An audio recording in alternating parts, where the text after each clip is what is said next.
Hello and welcome to personal finance bulletin money time. मैं हूं आपके साथ मीनू शर्मा, लेकर हाजिर हूं आपकी जेब और जिंदगी पर असर डालने वाली पर्सनल फाइनेंस, बिजनेस और पॉलिसी से जुड़ी तमाम छोटी बड़ी खबरें। तो चलिए देर किस बात की, फटाफट शुरू करते हैं खबरों का सिलसिला।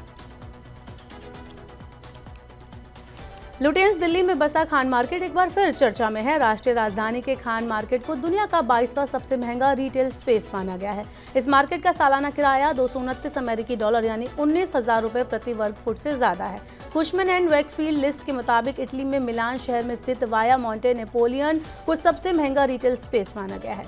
यहाँ का वार्षिक किराया $2,047 प्रति वर्ग फुट है। ये न्यूयॉर्क के अपर 5वें एवेन्यू से भी आगे निकल गया, जहाँ किराया $2,000 प्रति वर्ग फुट है।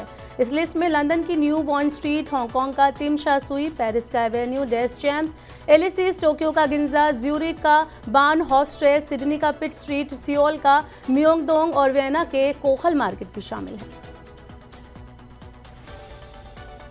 भारत में हवाई यात्रियों की बढ़ती संख्या को देखते हुए एविएशन कंपनियों ने भी कमर कस ली है। सरकार का मानना है कि अगले 5 साल में घरेलू एविएशन कंपनियों के पास मौजूद विमानों की संख्या बढ़कर 1400 से ज्यादा हो जाएगी। इस समय भारतीय कंपनियों के बेड़े में करीब 800 विमान हैं। देश की प्रमुख विमानन कंपनियां इंडिगो और एयर इंडिया ने एयरबस और बोइंग जैसी कंपनियों को बड़ी संख्या में विमानों के लिए ठेके दे रखे हैं। वहीं दूसरी ओर भारत में हवाई अड्डों की संख्या भी तेजी से बढ़ रही है।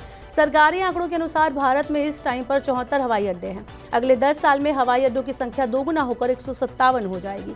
वहीं हवाई यात्रियों की संख्या भी दोगुनी होकर 11 करोड़ से 22 करोड़ हो जाएगी। अगली खबर आईपीओ बाजार से है। ऑटोमेटिक पार्ट बनाने वाली कंपनी बेलराइज इंडस्ट्रीज आईपीओ के जरिए पैसे जुटाने जा रही है। कंपनी ने बाजार से 2,150 करोड़ रुपए जुटाने की योजना बनाई है।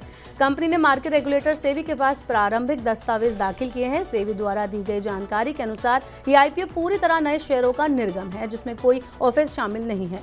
कंपनी प्री आईपीओ के जरिए 430 करोड़ रुपए तक जुटाने पर विचार कर सकती है। अगर ऐसा किया जाता है तो इस आईपीओ का आकार छोटा हो जाएगा। सेबी के पास जमा दस्तावेजों के अनुसार बेलराइज इंडस्ट्रीज 1,618 करोड़ रुपए की राशि का इस्तेमाल कर्ज चुकाने के लिए करना चाहती है।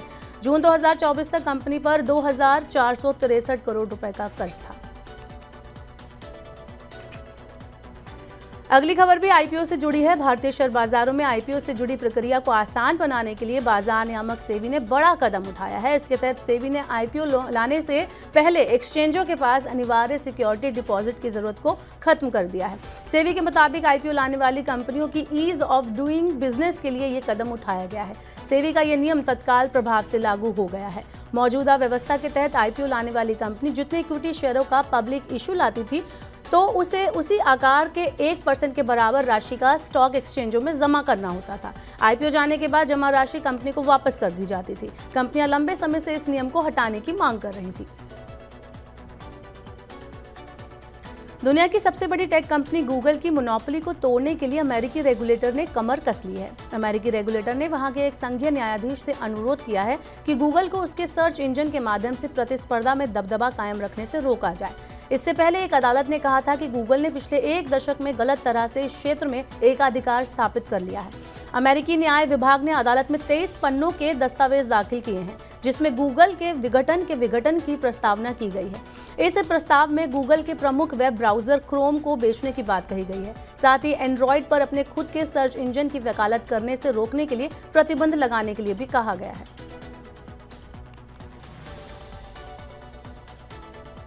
रूस यूक्रेन के बीच युद्ध की आग बढ़ने के साथ ही सोने में आज जबरदस्त तेजी देखने को मिली। अखिल भारतीय सराफा संघ के अनुसार गुरुवार को सोना 1400 रुपए उछलकर 79,300 रुपए प्रति 10 ग्राम पर पहुंच गया।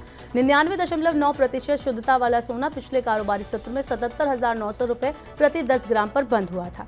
हालांकि गुरुवार को चांदी 93,000 रुपए प्रति किलोग्राम पर स्थिर रही। इस बीच MCX पर वायदा बाजार कारोबार में दिसंबर डिलीवरी वाले सोने के कॉन्ट्रैक्ट में 568 रुपए या 0.75% की बढ़ोतरी हुई और ये 76,602 रुपए प्रति 10 ग्राम पर पहुंच गया।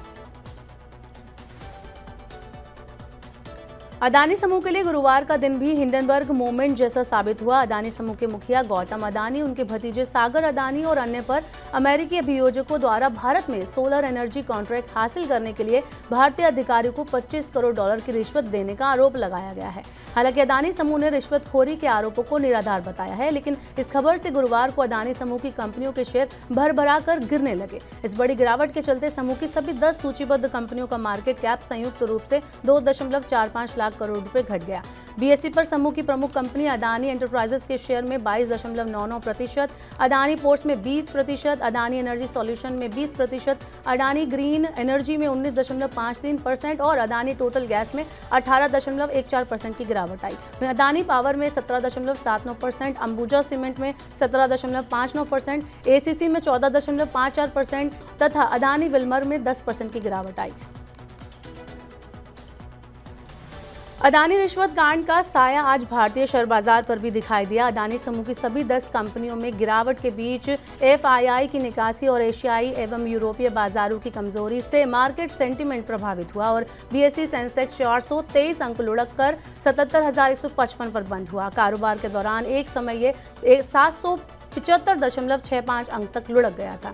वहीं नेशनल स्टॉक एक्सचेंज का निफ्टी भी 168 अंक टूटकर 23,339 अंक पर बंद हुआ। आज के कारोबार में अडानी समूह के शेयरों के अलावा भारतीय state bank, NTPC, ITC, Asian paints, Bajaj finance और बजाज फिनसर्व में गिरावट रही। वहीं power grid, UltraTech cement, HCL technologies और एक्सिस बैंक के शेयरों में तेजी दर्ज की गई। बता दें कि घरेलू शेयर बाजार महाराष्ट्र में चुनाव के कारण बुधवार को बंद था।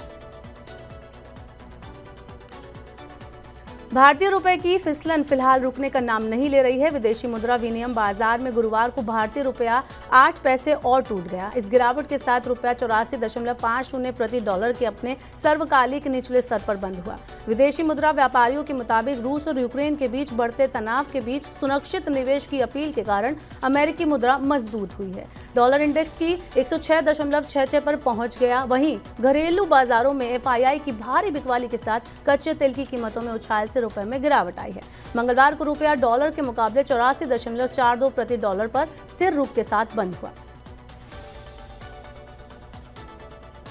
सोलर पावर के क्षेत्र में भारत इस साल और भी मजबूत हुआ है। भारत ने इस साल जनवरी-सितंबर के दौरान पहले 9 महीने में 16.4 गीगावाट सौर क्षमता जोड़ी है।